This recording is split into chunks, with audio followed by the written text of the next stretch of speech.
Hello class 6 बेटा, आज हम पढ़ेंगे कबीर की साखियाँ, है ना। देखिए, जो कबीर दास जी हैं, इन्होंने बहुत सारी साखियाँ लिखी हैं, बहुत सारी रचनाएं की हैं। इनमें से कुछ साखी हमारे सामने हैं जिसको हम पढ़ेंगे। जाति न पूछो साधु की, पूछ लीजिए ज्ञान, मोल करो तलवार का, पड़ी रहन दो म्यान।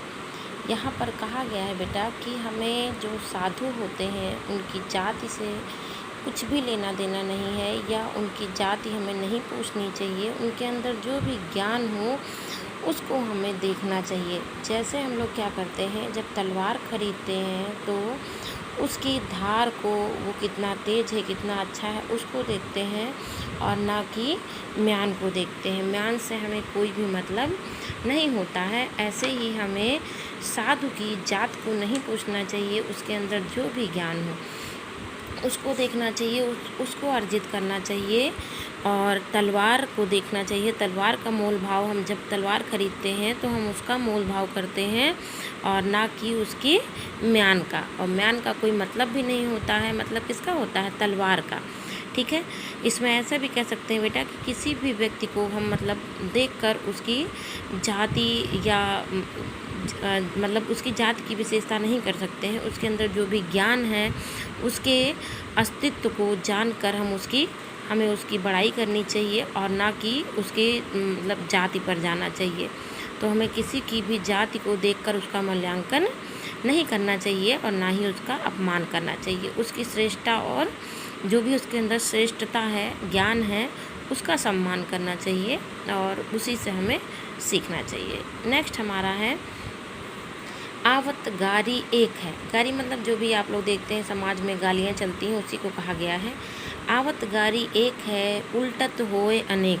देखिए, जब गाली आती है तब तो एक ही होती है। मान लिया आपको कोई सामने वाला गाली दे रहा है तो वो एक ही गाली तो देता है। तो कबीर दास जी कहते हैं, कहे कबीर नहीं उल्टी ये होए वही एक की एक। मतलब अगर हमें कोई एक बात कहता है और अगर हम उसे दोबारा पलटकर कोई बात ना कहें तो जो भी बात कही गई है वो एक की एक ही रह जाती है, वो पलटती नहीं है। लेकिन कबीर दास जी कहते हैं कि अगर किसी ने हमें गाली दी है और हम उसको बराबर उलट कर गाली दे देते हैं, यानी उत्तर दे देते हैं, तो वो क्या होता है, बहुत सारा बन जाता है और सिलसिला शुरू रहता है। जैसे हम लोग के सामने अगर कहीं लड़ाई झगड़ा हो रहा है और हम उस झगड़े को बढ़ाते नहीं हैं, उस झगड़े को वहीं पर रोक देते हैं, या सामने हमारे जो भी है वो झगड़ा करना चाहता है, हम नहीं करते हैं, तो झगड़ा क्या होता है बेटा, वो थम जाता है, वो झगड़ा बढ़ नहीं पाता है। ऐसे ही हमें किसी की भी बात को बहुत बढ़ाना नहीं चाहिए। अगर कोई बढ़ा रहा है या कोई मतलब वाद विवाद करना चाहता है या कोई लड़ाई करना चाहता है तो हमें वहाँ से क्या करना चाहिए, हट जाना चाहिए। ठीक है।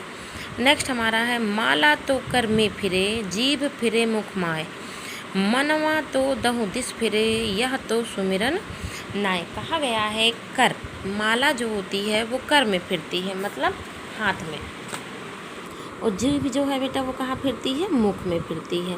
और मन, जो हमारा मन होता है वो कहाँ फिरता है, चारों दिशाओं में, 10 दिशाओं में भागता रहता है। तो कबीर दास जी कहते हैं कि ये सुमिरन नहीं होता है।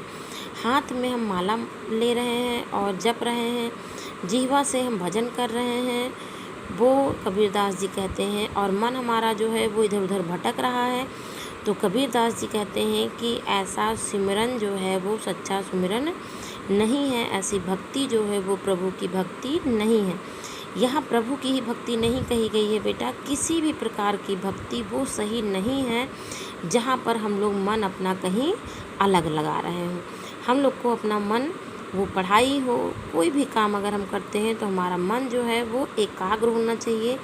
एकाग्रता से अगर हम कोई भी कार्य करते हैं तो उसमें हमें कामयाबी हासिल होती है। वो पढ़ाई हो या भगवान को पाने की इच्छा हो, कुछ भी हो, अगर हम कोई भी कार्य मन से, लगन से प्रयास करते हैं तो वह हमारा काम संपूर्ण और पूरा होता है। आगे जो है वो हम नेक्स्ट वीडियो में कवर करेंगे। अगर आप लोगों को कुछ भी समझ में ना आता हो तो आप हमसे एक बार पूछ लिया करें, और अगर वीडियो अच्छा लगे तो कमेंट और सब्सक्राइब, लाइक कर दिया करें। धन्यवाद।